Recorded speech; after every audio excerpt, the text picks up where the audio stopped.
3인 3색의 정치 토론. 삼색 정치 토크. 삼색 정치 토크 세 분 어서 오십시오. 안녕하세요. 네, 안녕하세요. 목소리 그렇게 까십니까? 그래서 원래 원래 그렇습니다. 원래 그러세요? 예. 김용남 의장님 잘 계셨어요? 예, 잘 네. 지냈습니다. 김한규 의원님은 네, 뭐 2주가 정신없이 가는 것 같습니다. 그죠? 예. 근데 제가 나가서 이 방송 들으신 분들이 그 삼김 토크가 좋더라. 네. 좀 품위가 있더라도 정치 얘기하는데 아, 다행히 좀 다행스럽죠. 품위 있게 얘기해서 요새- 좋더라 이런 요새- 얘기하대요. 정치권에서 품위를 찾기는 어려운데 그러니까 세 분 다 점잖으신 분들이라 제가 덕을 봅니다. 저도 방송하면서 이렇게 텐션이 낮아갖고 누가 들을까 싶은데 아니, 생각보다 많이 들으시더라고요. 아 그렇습니까? 예, 그래서 그런 방송을 좋아하시는 분들도 있다. 뭐 이런 생각이. 그래서 저희가 격주를 합니다. 예. 매주는 못하고 네. 아니 저 다른 주에 하시는 분은 음. 또 강하게 말씀하시는 분도 있고 아, 그래서 어, 우리 서 변호사님이 강하시게 하니까 예. 예. 아 그분은 강해도 늘 논리가 탄탄하세요. 음. 네, 그래서 제가 좋아합니다. 아주 뭐라 그럴까 이게 성격이 담백하시더만. 예, 아주 뭐 좋아요. 예. 자 오늘 이번 주에 그래도 가장 뜨거운 거는 역시 국민의힘 전당대회 건일 것 같은데 지금 판세는 어때요? 뭐 어대한이라는 말이 있는데 제가 볼 때는 이대한인 것 같아요. 이대한은 뭐예요? 이대로 이미 대표 됐나요? 활동은 아니요. 이미? 이대로 가면 그냥 아, 이대로 이대로 가면 대표가 한동훈 후보가 될 가능성이 높지 않을까 싶은데 그동안 정말 한 2주도 안 됐죠. 많은 변수가 있었잖아요. 그 김건희 여사 문자 파동도 있었고 그리고 지금 이제 후보 토론회도 보니까 정말 재미도 있고 아슬아슬하기도 하고 뭐 선을 넘기도 하고 그런데 결국 그런 많은 변수에도 불구하고 여러 가지 여론조사 지표 보니까 그런 변수들이 영향을 못 주고 있는 것 같아요. 오히려 더 1등이 조금 더 굳어지는 게 아닌가 이런 생각이 드는데 뭐 조심스럽습니다만은 예, 좀 지켜봐야 되겠죠. 근데 두 분은 보시기 어때요? 근데 전당대회 저렇게 해도 되나라는 걱정하는 사람들도 제법 있던데. 그렇죠. 전당대회는 당내 선거잖아요. 네. 그러니까 국힘하고 민주당하고 붙는 이런 선거가 아니고 당내의 선거인데 그 전에도 보면 전당대회 앞두고 무슨 개싸움 뭐 이런 용어가 등장할 때가 있었잖아요. 뭐 강아지가 소재가 돼서 뭐 상대방의 인격 내지는 평소 생활을 공격하고 이런 적도 있긴 한데 이번처럼 상대방을 향해서 사법 리스크라는 폭탄을 막 투척하는 거는 처음 보는 것 같아요. 왜냐하면 상대 후보를 향해서 폭로하는 게 저거 수사 들어가면 만약에 저 말이 맞다면 바로 그냥 형사처벌될 수 있는 소재를 막 던지더라고요. 저거는 완전히 너 죽고 나 살자 게임을 지금 하고 있구나. 그러니까 마치 다른 당 후보하고 싸울 때보다 어떤 면에서는 더 치열하고. 왜냐하면 같은 팀이었으니까 잘 알잖아요, 사정을. 그러니까 야 저건 진짜 위험한데 이런 생각도 들어요. 이러다가 다 죽어 이게 맞는 네. 말인데 참 큰일 났습니다. 진짜. 근데 민주당도 전당대회가 있는데 네. 처음에는 흥행이 되니까 약간 부러웠을 것 같은데 지금은 야 저거 뭐 김용남 정책위장님께서 너 죽고 나 살자라고 하는데 원희룡 후보는 너 죽고 나 죽자 뭐 같이 이런 죽자. 같이 죽자라는 분위기 같아요. 어차피 내가 당 대표는 안 될 것 같고 뭐 한동훈 한동훈 후보에 대해서 뭐 최대한 흠집을 내자라는 식으로 가고 있는 게 아닌가 싶은데요. 저는 정말 자폭전대라는 말이 맞는 것 같아요. 토론회 2번 참 방송 나와야 돼서 봤는데 보셨어요? 예, 봤는데 두 번째 토론회는 정말 한동훈 후보가 더 이상 못 참고 원희룡 후보하고 거의 비슷한 방식으로 말싸움을 하고 오디오가 계속 물리고 그러니까 누가 주도권 토론을 하는지 알 수가 없을 정도 그리고 그 싸움도 뭐 yes or no 뭐 이런 식의 토론을 두 분이 서로 하면서 후보 사퇴할 거냐 정치 관둘 거냐 이런 식으로 보통 여야 간 토론에서 총선 막바지 하는 식의 토론을 그대로 보여주는데 자폭전대라고 하는 이유는 전당대회가 끝나고 나서 이거를 쉽게 이제 원래 상태대로 되돌릴 수 있느냐. 한동훈 후보 같은 경우에는 이 앞서는 후보면 또 포용력을 갖고 웃으면서 뭐 본인이 어차피 당대표가 되고 그다음부터는 갈등을 조정하고 이끌어가야 되니까 그런 모습을 보여줘야 되는데 그러기에는 너무 원희룡 지사 후보가 좀 어떻게 보면 기분 나쁘게 이렇게 도발을 하니까 아예 전략 자체를 안 참고 그냥 민주당이다라고 생각하고 싸우시는 것 같아요. 그래서 자폭전대 아닌가 근데 이런 생각이 듭니다. 그 우리 김영호 의원님 잘 아시겠습니다. 네. 그 원희룡 후보 제가 알던 원희룡 후보 맞습니까? 좀 달라 보이대. 요즘. 남원정의 그 원이 맞습니까? 저도 우리 저 원희룡 그 정말 선배죠. 평소에 형형 그러는데 좀 급하신 것 같아요. 어쨌거나 마음이? 예, 전대에 좀 늦게 뛰어드셨고 이런 상황에서 그 당권을 또 잡아야 되는 입장에서 별 큰 좀 전략이나 이런 게 조금 부족해 보인다. 원래 당대표 특히 집권 여당의 당대표는요. 보통 과거에도 보면은 경제 토론 또 외교 관련된 비전 그다음에 민생 문제 그다음에 당과 정치 개혁 대야 관계 이런 거를 토론하는 거였어요. 그다음에 그렇죠. 그 기조 연설 합동 연설회 때도 네. 그런 내용이 많이 들어갔습니다. 근데 이번에는 누가 탄핵을 막을 것인가 뭐 이런 거더라고요 주로.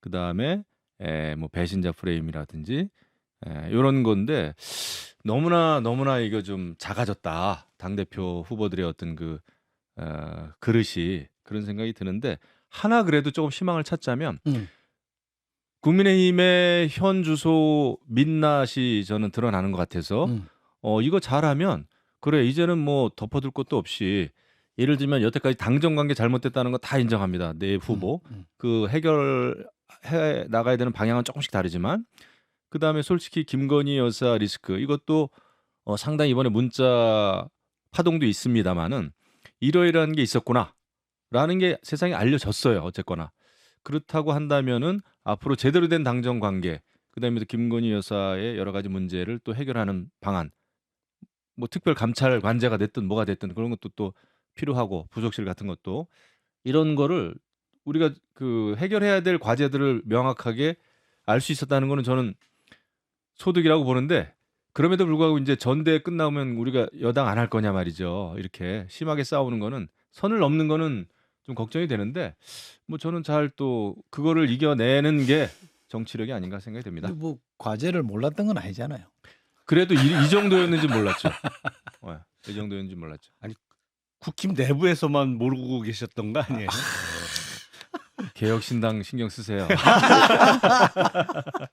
아니, 제가 보기엔 원희룡 후보의 공격적인 모습이 어떤 측면에서는 대중 정치인으로서 본인의 스탠스를 유지한다. 뭐 이거는 잠시 접어두고 결국엔 윤석열 대통령의 의지를 반영한 모습 아닌가. 그러니까 평소에 원희룡 후보와 다른 모습이 지금 비춰지는 게 지금 원희룡 후보가 하고 있는 말이나 모든 행동 이런 게 본인의 어떤 의지보다는 윤석열 대통령을 반영하기 때문에 저렇게 비춰지는 게 아닌가 싶어요. 사실은 어떤 측면에서는 원희룡 후보를 도와주는 우군이라고 생각되는 장해찬 전 최고의 공격, 그건 정말 사법 리스크라는 폭탄을 막 던지는 거거든요.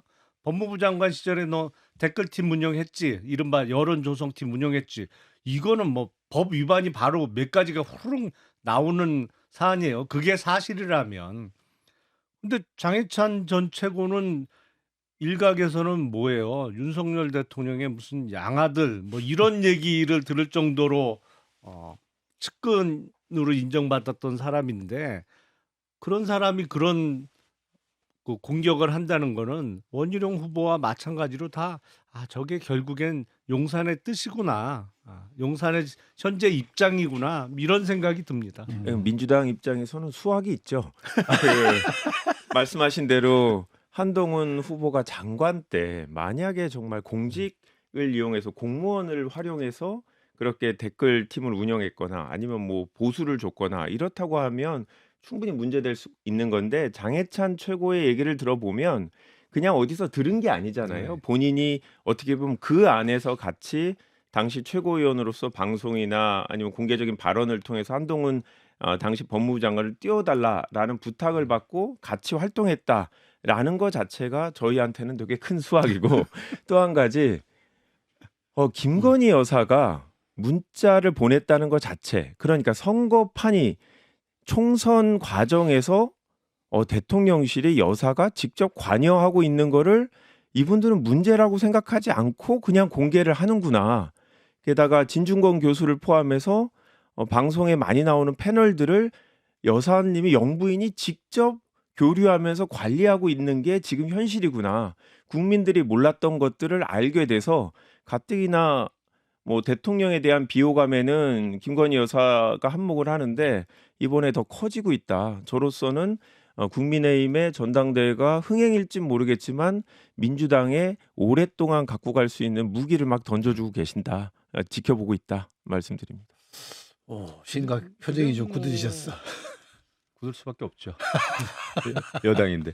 근데 장해찬 전 최고는 이제 지난번에 공천에서 배제되고 나서 이제 지금 이 전대 와중에 이제 적극적으로 뛰어들고 있는데 여태까지 그 한 주장 그 텔레그램 뭐 내용 이런 거 이제 몇 가지 주장을 하던데 그 정도 가지고는 뭐 아직 범법행위까지는 이제 얘기하기는 어려울 것 같아요. 지금 나온 것만으로는. 이미 나온 거가 범법행위 혐의가 무지 많은데요. 아니 근데 아직은 근데 일방적인 좀 주장이고 제가 아니 볼 때 단서라 그렇습니다. 그러잖아요. 단서. 그리고 이제 뭐 진중권 교수하고 김건희 여사 통화했다. 이것 때문에 해결된 측면도 많습니다. 그러니까 전대 지금 그 전대 벌어지고 있는 상황에서 예를 들면은 김건희 여사 문자가 결국 지난 총선 때 김건희 여사가 사과할 의향이 있었는데 한동훈 후보가 막았다. 뭐 이거 아닙니까? 이거를 주장하는들 입장에서는 친윤계 입장에서는 공격이 예. 그거죠. 근데 그게 완전히 아니라는 거를 뭐 진중권 교수가 거의 뭐 이제 대법원 입장에서 판결을 내린 셈이에요. 대법관이 됐군요. 그렇죠. 그게 사실이 아니라는 거를 그 57분이라는 그 통화 내용은 그게 아니라는 거를 거의 그 정말 다른 사람들은 확인하기 어려운 거를 확인해 준 셈이란 말이에요.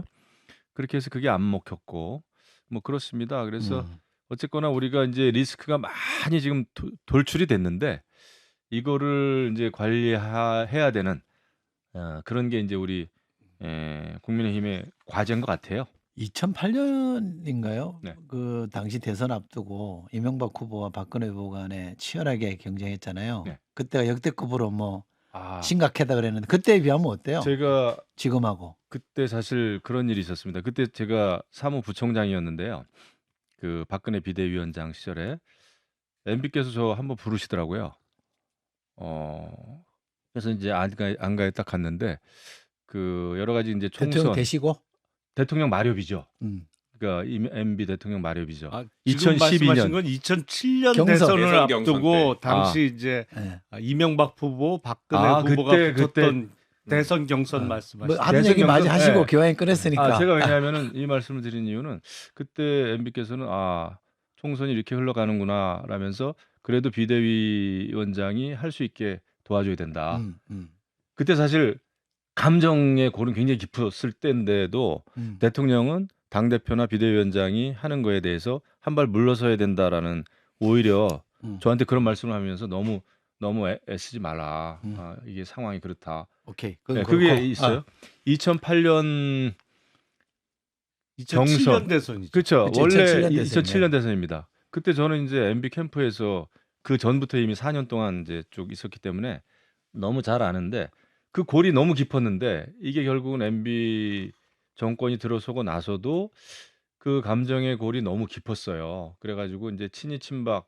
그러니까 우리가 그때 내부적으로는 친박이 야당보다 더 심하다. 무슨 예산 이렇게 좀 할 때도 친박들이 전부 그냥 그 비터놓고 무슨 뭐 4대 강이든 무슨 강자만 들어가면 전부 야당보다는 친박들이 더 나서서 비판하고 뭐 서로 그랬으니까. 그랬던 기억이 있는데 근데 그게 결국은 그 보수가 나중에 이제 허약해지고 하는데 조금 굉장히 좀 그때 비하면 크게 작용했죠. 지금은 어때요? 어느 게 더 지금 세요? 요 당내 갈등의 수위가. 근데 그때는 그때도 심했죠. 음. 그래서 MB 뭐 밝힌다고 그래 가지고 맞아. 막 친박들이 미국까지 건너가 가지고 뭐 의원들이 BBK. 예, 막 그냥 취재하고 뭐 아침에 일어나서 눈 뜨면은 대문짝만하게 늘 그냥 MB에 대한 거를 계속 공격을 했었어요. 그랬는데도 중요한 거는 뭐냐? MB가 당선이 됐습니다. 경선에서. 음.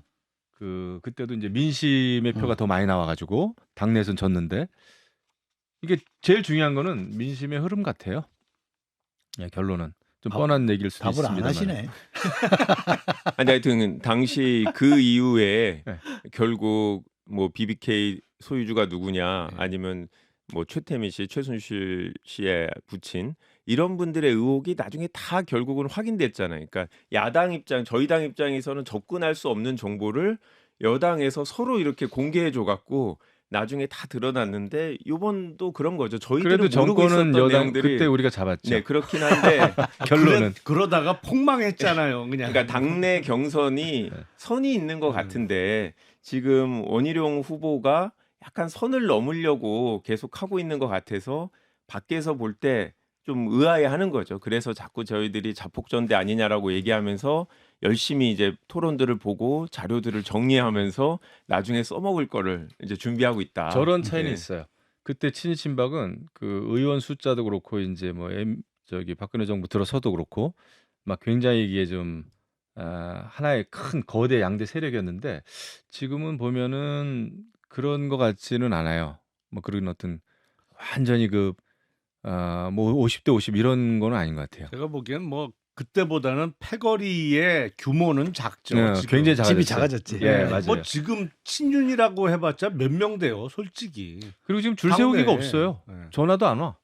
예? 전화도 안 온다고요. 이게 아, 줄 세우기 전화하기 전에 없다고. 알아서 찾아가니까 나, 대부분. 나만 못 받고 있나 전화를. 그 전화 올 때까지 기다리시는 게 항상 문제예요. 이미 딴 데로 남들은 분리된 거 알아서 아니에요? 찾아가요. 아니요, 그러니까 우리 편에서도 전화 안 오고, 그러니까 어. 우리 편이 아니라 저한테 뭐 별로, 저기 전화는 후보들한테, 그러니까 예를 들면은 솔직히 이런 얘기까지 해야 되나 모르겠는데, 뭐 나경원 후보나 원희룡 후보나 이런 분들은 뭐 전화 열심히 했죠. 저한테도 하고, 근데 이제 한동훈 후보 자체는 그런 스타일은 아니다라는 걸 말씀드린 겁니다. 근데 그쪽에 왜냐면 사람이 누구는- 이미 많은가 보죠. 누구는 줄 세우기 한다고 그러는데 그런 스타일은 아니더라고요. 그래요? 네. 알겠습니다. 그나저나 저도 깜짝 놀랐는데 여론조성팀, 댓글팀 이 얘기는 우리 정치에서 굉장히 예민하고 민감한 얘기인데 그걸 과감하게 꺼내시던데 저는 저 어쩌려고 저러지라는 생각이 들던데 저게 저 어떤 거예요? 도대체 저렇게 되면 저거 나중에 네? 뒷감당 안 될 것 같은데 제가 보기엔 네. 그 장해찬 전 최고가 앞서 우리 김 의원님이 잠깐 언급한 것처럼 그냥 그 팀의 일원처럼 활동한 거로 보여요. 그러면서 이제 몇 가지만 공개를 했는데 특히 문제가 될 수 있는 거는 작년 그러니까 2023년 11월 6일 날 주고받았다는 텔레그램 내용. 그거는 11월 6일이면 한동훈 당시 법무부 장관이거든요. 네. 현직 장관일 때예요. 그러니까 국민의힘 입당 전이라고요. 근데 지역구 말고 비례대표 10번 정도 받아서 전국에 선거 지원을 하는 게 적당하다고 좀 이렇게 띄워달라 이런 취지잖아요.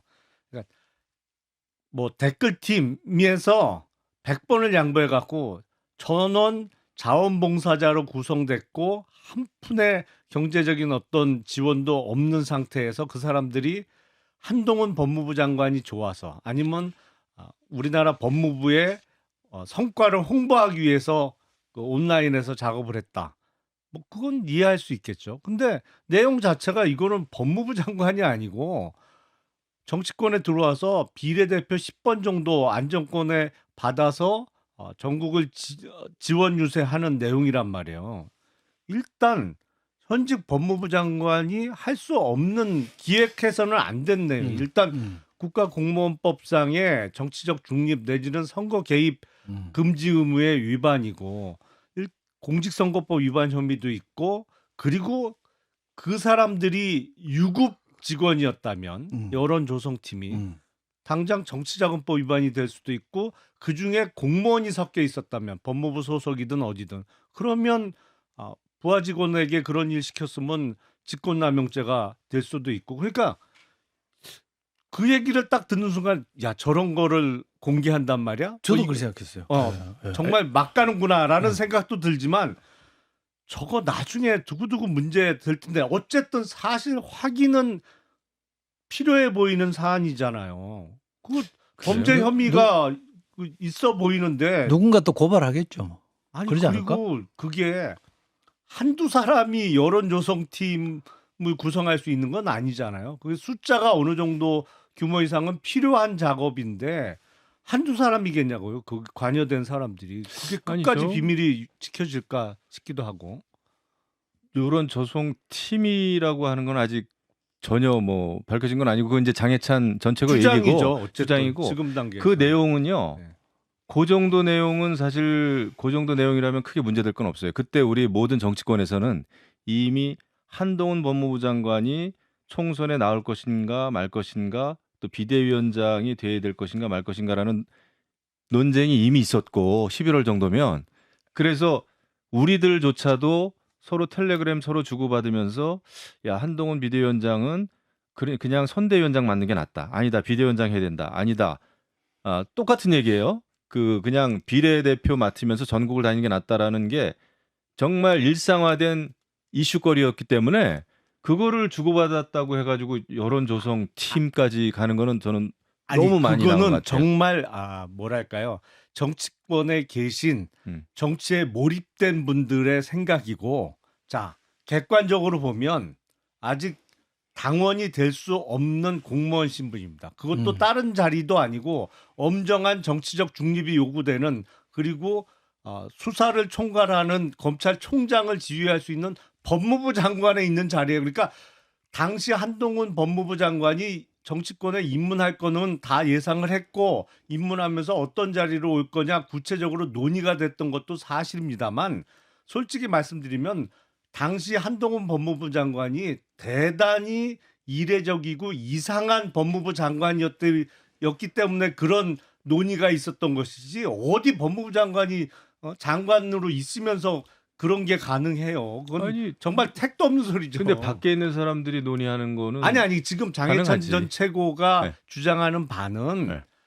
그 여론조성팀의 그런 작업들이 당시 장관에게 보고도 됐고 장관의 격려도 있었다고 주장을 하니까 정말 상의하에 장관의 법률적으로는- 격려도 있었다라는 게 주장이죠. 문제가 있습니까? 그거는 장해찬 최고의 주장이죠. 그러니까 법률적으로는 공모하에 그런 일이 있었다면 그건 정말 큰 일이다는 말씀을 드리는 그렇겠죠. 거죠. 그게 사실이라면 네. 공모했다면 그거는 문제가 있는데 지금 주장만으로는 그냥 일방적인 주장이다 이거죠. 네. 그 장해찬 전 최고가 다른 방송에 나와서 이분들의 신분이 공무원이라면 그건 정말 큰 문제가 되는 것이거든요.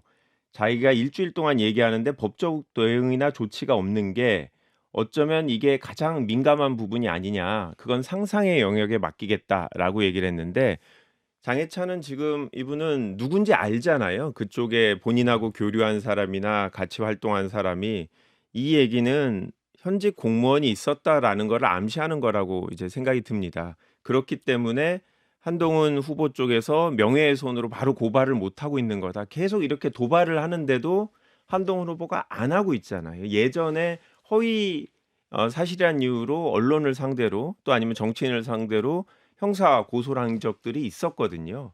그래서 지금 분위기상 누군가는 공무원일 가능성이 있다. 장해찬 전 최고가 아마 앞으로 계속 조금씩 더 본인이 알고 있는 정보를 공개하지 않을까라는 생각이 들고요. 한동훈 후보가 범 MB계라고 볼 수 있는 거 아닙니까? 왜냐하면 제가 알기로는 당시 MB 정권에서 민정수석실의 선임행정관으로 근무를 했었고 당시에 같이 근무했거나 알게 된 분들이 지금 선거를 돕는 어떻게 보면 주 인물들로 정치권에선 얘기가 나오고 있거든요. 그래서 당시에 근무했던 분들이 결국은 이 윤석열 정부 들어서 정권의 어딘가에서 일하고 있을 가능성이 되게 높고 장해찬 전 최고는 그거를 지금 암시하면서 계속 도발하고 있다. 저희는 그렇게 보고 있습니다. MB계라고 할 수는 없죠. 그 MB를 직접 수사를 했는데. 그렇게 알겠습니다. 따지면 뭐 윤석열 대통령은 알겠습니다. 뭐예요? 근데 그리고 장해찬은 기본적으로 소설가 아닙니까? 네. 이 토론 중에 제가 댓글을 보니까 그 비례 10번 예. 관련해서 지금 우리 예. 김영남 의원님 말씀하신 거는 윤희석 전 최고가 다 해명했다는 문자가 자꾸 올라와서 지금 찾아봤어요. 네. 그랬더니 뭐 한동훈 나온다면 비례 10번 뭐 전국 지원했으면 좋겠다는 얘기를 자기가 그쯤에서 그래요. 했다 뭐 이런 얘기가 있대요. 우리끼리 다 보도가 얘기한 있었네. 거야. 예. 근데 어쨌든 사실은 그게 그런 언제나 모르겠어요. 메시지가 장해찬, 윤희석 뭐 이렇게 전달돼서 방송에 나와서 그런 취지로 얘기한 거로 보이는데요. 그게 어떻게 해명이라고 할 수가 있죠? 해명이 몰라, 전혀 그래서 제가 안 좀 되고 의혹이 정보 제공 오히려 차원에서 커지는데. 말씀드린 거예요. 예. 예. 근데 우리 저 한동훈 후보를 지지하시는 분들 속이 많이 상한 것 같아. 지금 그렇진 장해찬 않습니다. 사실 때문에 속이 많이 지금 상한 것 같아. 일주일밖에 안 남았는데 장해찬 전 최고가 특별히 또 판도를 바꿀 만하게 판도를 바꾸려면은 뭔가를 계속 내놔야 되는데 지금 그걸 또 못 하고 있어요. 그래서 변수가 안 되는 것 그럼 같아요. 이거는 하나 여쭤볼게요. 그러면 되게 이제 정치권 시나리오긴 합니다만 대표가 됐어요. 한동훈 후보 대표가 예. 됐어요. 근데 또 최고위가 다 구성이 되잖아요. 네. 근데 왜 과거에 홍준표 대표도 한번 그런 적이 있었던 것 같은데 최고위원들이 사퇴하면서 그냥 네. 해체시켜버리는 경우도 예, 있었잖아요. 예. 이번에도 그럴 가능성이 좀 있어요?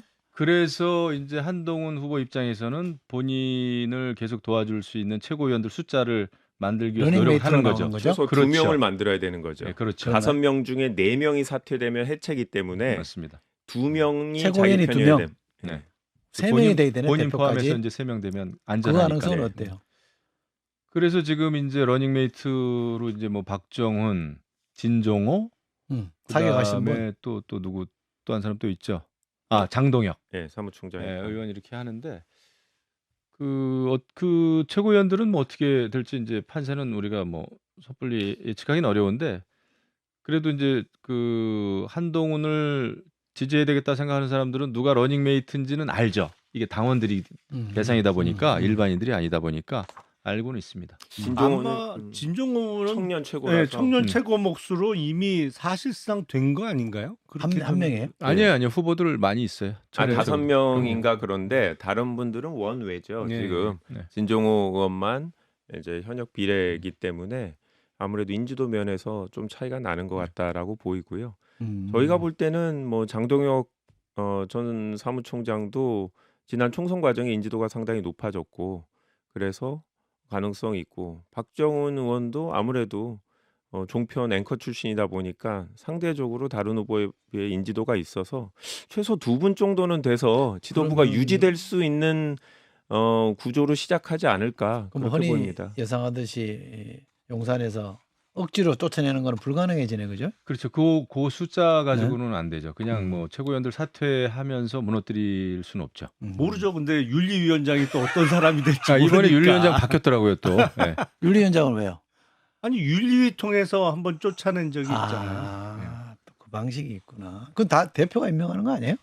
대표가 임명하는데 아무튼 그 지금 비대위 체제인데 제가 얼마 전에 바뀐 걸로 알고 있어요. 예. 미리 바꿔놓은 거예요?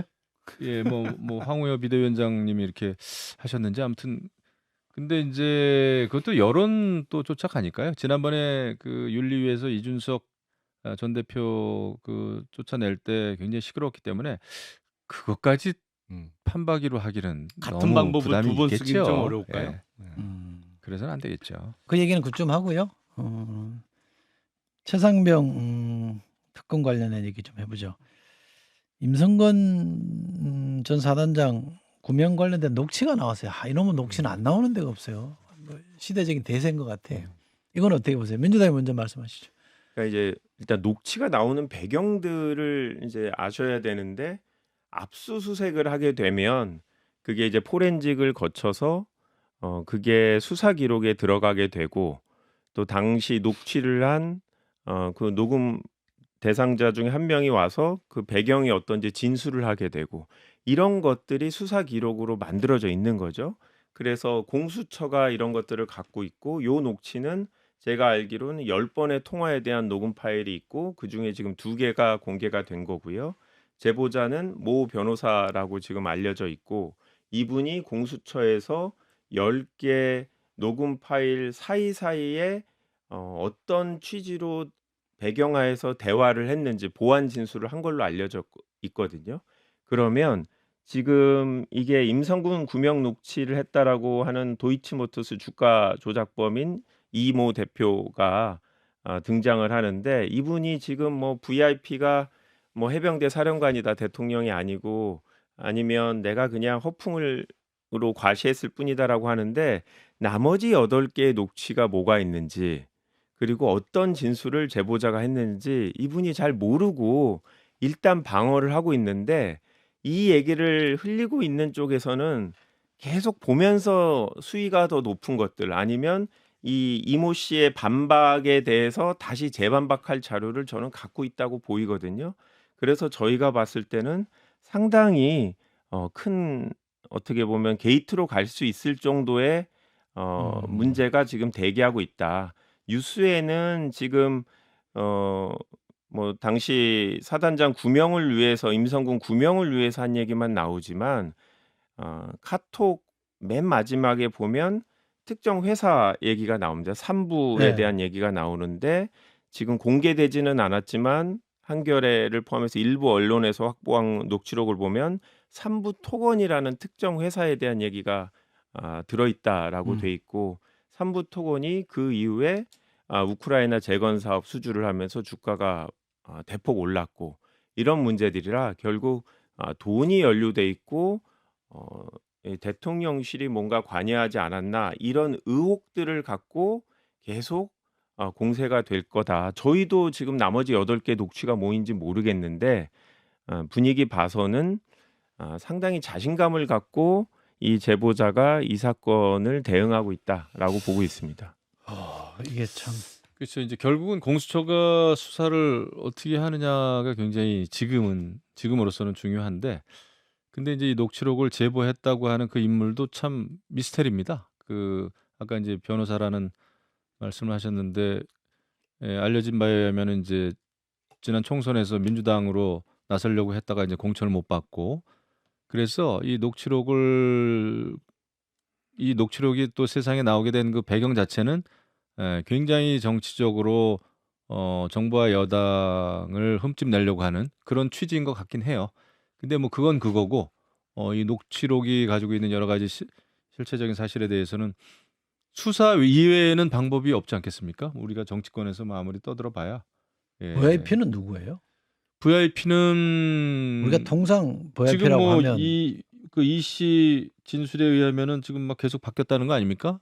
그 신빙성이 계속 그러니까 뭐 대통령이었다가 뭐 아니 뭐 해병대 사령관 아니면 김건희 여사 아니면 그것도 아니고 자기가 그냥 허풍이었다 이렇기 때문에 그것도 조금 의심쩍긴 해요. 국방위원장 하셨는데 예. 해병대 사령관을 VIP라고 해요? 그 안에서는 뭐 할 수 있죠. 장관도 내가 VIP라고 불러본 적이 없는 것 같은데. 아니 장관은 VIP라고 잘 안 하는데 그 자기들 군 내에서 사령관은 VIP라고 할 수가 있어요. 그렇게 불러요? 예, 그렇게 할 수가 있죠. 이종호 씨가 군인이 아니잖아요. 예. 그러니까 이제 그게 미스테리라고 제가 예. 말씀을 갑자기 우리 드렸는데 김용호님이 애쓰신다는 느낌이 안 들지. 여당이니까.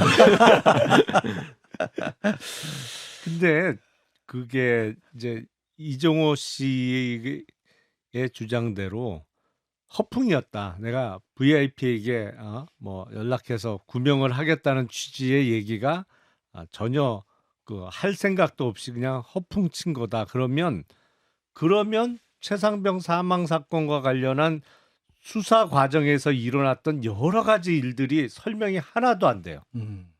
근데 거기서 VIP가 바로 대통령의 영부인이고 정말로 그 구명 로비를 했다면 모든 게 다 깔끔하게 설명이 됩니다. 그래서 이렇게 진행이 됐구나.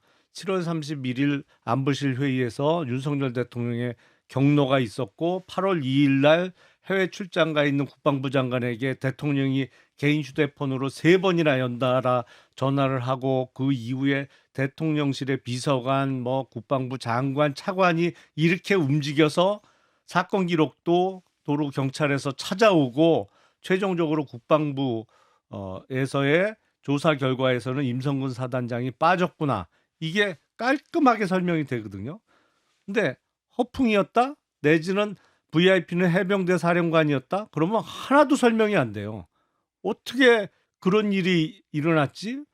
윤석열 대통령이 왜 그렇게 그 일에 신경을 많이 쓰셨지? 설명 안 돼요. 방금 그리고 우리 김 의원님 언급했던 3부 이야기가 3부 토건이라고 하면 또 깔끔하게 설명이 됩니다. 그 이후에 일어났던 일들이. 왜냐하면 그 카톡을 주고받은 이후에 내용은 그거잖아요. 3부 내일 체크하라. 뭐 이런 취지인데 그 이틀 후에 우크라이나의 젤렌스키 대통령 영부인이 방한을 하고 김건희 여사하고 만나요. 그리고 나서 바로 그 다음 날인가 우크라이나 지원 계획을 정부에서 발표를 합니다. 그러면서 3부 토건의 주가는 1,020원, 30원, 뭐 1,000원 정도 하던 주가가 5,500원까지 한 5.5배 정도 올라가요. 그리고 그 과정에서 폴란드를 국빈 방문했던 윤석열 대통령이 오성의 그 침수 사고로 인한 50여 명의 사망자가 났음에도 불구하고 극비리에 우크라이나를 방문해서 젤렌스키 대통령을 그때 만난 거로 제가 기억하거든요. 그런 과정에 3부 토건 주가가 계속 날아간 거예요. 근데 그 이야기를 한 이종호 씨는 원래 도이치모터스 주가 조작 사건의 주포잖아요. 주가를 맞습니다. 조작하는 시세 조정의 작전 세력이란 말이에요. 1심에서 유죄를 받았습니다. 예. 예. 그 모든 게 설명이 돼요. 그걸 3부 토건으로 이해하고 들으면.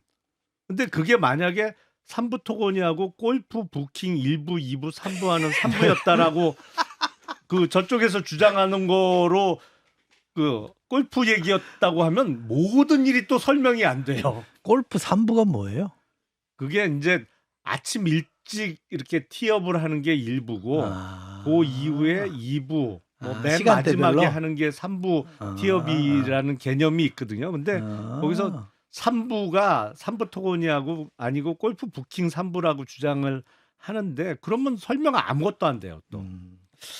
김용원님 표정이 점점 굳어지고 있습니다 지금. 네, 국민의힘은 김용남 의장님을 뺏기신 걸 되게 크게 후회하실 겁니다. 아니 근데 우리 김용남 그 의원님이 검사의 입장에서 이렇게 딱 목표를 가지고 의도를 가지고 말씀하시면 이제 그렇게 해결이 그렇게 좀 풀릴지 모르지만은 조금 좀 과하다 생각이 들어요. 왜냐하면은 우리가 정치하다 보면 주변에서 여러 가지 누구를 돕겠다, 내가 도울 수 있어, 정말 허풍 떨고 저도 모르는 사이에 저하고 굉장히 가까워진 사람들이 굉장히 많더라고요.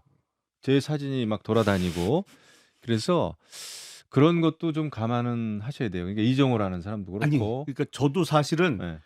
제가 방금 말씀드렸던 가설이 틀리길 바래요. 왜냐하면 그 가설이 맞다면 너무 끔찍하잖아요. 그 가설이 맞다면 뭘 의미하냐면 대통령의 영부인이 대통령 당선 이후에도 과거에 도이치모터스 주가 조작 사건의 주범과 연락을 계속 유지하고 있는 상태였고 또 그 사람들이 어떤 손을 댄 주식 종목과 관련해서 대통령이 움직였다는 얘기밖에 안 되는 거잖아요. 그건 너무 끔찍하죠. 사실은 뭐 가설이니까. 저도 제 가설이 완전히 틀리길 바래요. 알겠습니다. 걱정이네. 듣는 저도 참 걱정스러운데 민주당 얘기를 좀 가보겠습니다. 민주당 전당대회에 이재명 대표의 출마 선언이 있었고요. 메시지가 나왔습니다. 뭐 상대방이라 그럴까? 공격하는 얘기는 거의 없던데 어떻게 보셨어요? 뭐 민주당은 문제가 전혀 없어 보입니다. 제가 볼 때 너무 평화로운 전당대회고 네. 그냥 뭐 이재명 당대표 변호인단 구성하는 전당대회인 것 같아요. 네? 그건 또 뭔 말이에요? 아니 최고위원들 보면은 전부 이재명 시킨다 그러고 아. 내 마음속의 대통령은 이재명 대표라 그러고 뭐 그런 얘기들을 서슴없이 최고위원 후보들이 하더라고요. 그런 의미에서 이재명 대표 유일 체제가 거의 확실치되고 있고 뭐 김두관 후보 출마 선언했죠. 예. 네, 했습니다. 예, 김두관 그 전 의원 같은 경우에 이제 다른 목소리를 내고 있지만 아직까지 뭐 민주당 내에서는 굉장히 외로운 목소리고요. 근데 이제 길게 봐서는 민주당이 어떻게 갈 것인가. 거기도 역시 사법 리스크 그 재판의 시계는 계속 돌아가고 있잖아요. 그것 때문에 대통령 특검이라고 하는 특검 청문회를 지금 이제 시작을 하는 건데 결국은 민주당은 크게 봤을 때는 이재명 대표의 그 사법 리스크 이거는 뭐 정해져 있는 거기 때문에 그런 면에서 위기는 있죠. 지금 아무리 전당대회를 이렇게 뻔한 전당대회, 국민의례처럼 뻔한 전당대회를 하고 있지만은 그래서 민주당이 또 어떻게 앞으로 갈 것인가 이거는 좀 두고 봐야 될 것 같습니다. 김한기 의원님 내부 분위기는 어때요? 김두관 전 의원이 출마 선언을 하면서 좀 이렇게 뭔가 분위기는 좀 올라오나요? 전혀 안 올라오고 안 올라와요. 평화롭지 뭐. 김두관 전 의원님께 죄송하지만 아이고. 김두관 의원님이 뭐 지난 한 2년 의정 생활을 할 때 뭐 강한 소위 친명 스탠스로 하셨거든요. 원내대표 출마할 때도 내용 자체가 그랬고 그래서 의원들이 왜 이런 얘기를 하시지? 라는 생각을 하고 공감이 잘 안 간다라고 사석에서 말씀하시는 분이 있더라고요. 그래서 뭐 당 입장에서 찬반 투표하는 것보다는 낫다라고 얘기할 수는 있는데 한편으로는 지난번 박용진 후보보다 훨씬 적은 득표를 하게 되면 오히려 모양새가 안 좋지 않을까라는 생각들을 하시죠. 요번에 다른 분들이 출마를 안 한 거는 총선에서 저희가 이겼기 때문이죠. 총선에서 대승을 했기 때문에 지도부에 대해서 뭔가 이견을 제시하기에는 당원들의 지지가 별로 없는 거고 일단은 당원들의 분위기는 본인이 원한다면 1, 2년은 뭐 더 기회를 줘라라는 분위기 당원들의 의사를 읽고 잠재적인 경쟁자들이 지금은 판이 아니다, 때가 아니다라고 한 수 접고 있는 상황인데 김두관 전 후보가 나와서 그렇다고 해서 이재명 당대표와 달리 본인이 당대표가 되면 2027년 대선 승리는 본인이 보장할 수 있다. 뭐 이런 저희들이 생각 못할 비전을 제시해야 되는데 그냥 일극 체제가 안 좋아서 나왔다라고 하니까 그냥 그 정도 의미 정도만 지금 의원들이 받아들이고 있고 저희의 우려는 이제 박용진 의원님은 넘을 수 있을까라는 부분입니다. 그때 20대 초반이었는데 22.23%의 맞습니다. 득표라는데요. 김두관 전 의원이 나름 신화가 있잖아요. 동네 그렇죠. 이장에서부터 시작을 해서 광역지자체장을 장관까지 했었죠. 하고 국회의원도 2번 하셨으니까 신화가 있는데 그죠? 그러니까 길게 보면은 저는 김두관 전 의원은 잘하고 있다고 봐요. 나중에 그러니까 10월 달에 만약에 이제 이재명 당대표 그 여러 가지 선거법이라든지 위중교사 이게 1심 선고가 내려지면 만약에 유죄 판결 받고 그러면은 민주당도 뭐 플랜 B 뭐 생각을 해야 되는 거 아닌가요? 어떻습니까, 민주당은? 글쎄 만약에 이재명 대표의 당 대표로서 거리가 생긴다면 그렇다고 이번 전당대회에 출마했던 김두관 후보가 뭐 플랜 B 내지는 대안으로 떠오를 것 같지는 않고 제가 보기엔 김두관 후보는 아마 2026년 지방선거를 염두에 두고 이번 전당대회에 출마한 거 아닌가. 지방선거는 뭐 어디 나가는 거?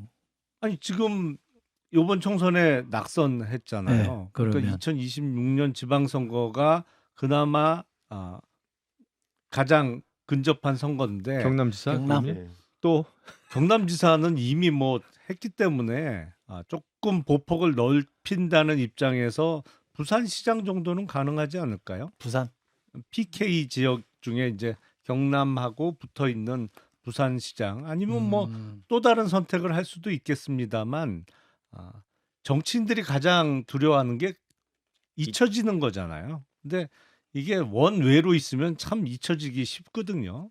그러다 보니까 전당대회를 뛰면서 방금 언급하신 대로 김두관 의원은 그동안 이렇게 주장하는 바가 그냥 친명 그 라인에서 벗어난 거를 제가 들어본 적이 없는 것 같아요. 그러니까 박용진 전 의원처럼 다른 얘기를 하다가 대항마로 나오면 수긍이 가지만 계속 이재명 대표 옹립을 주장하고 그쪽에서 서서 이야기를 하다가 갑자기 상대 후보, 경쟁 후보로 나오니까 사실은 설득력이 많이 좀 떨어지죠. 알겠습니다. 1시간이 훌쩍 지나가 아직 채 1시간은 안 됐습니다만 저희들 시간이 훌쩍 지나갔는데 전당대회가 국민의힘이 언제입니까? 날짜 23일입니다. 평일인 거죠? 휴일이 아닌 평일이죠. 거죠? 예. 민주당은 언제입니까?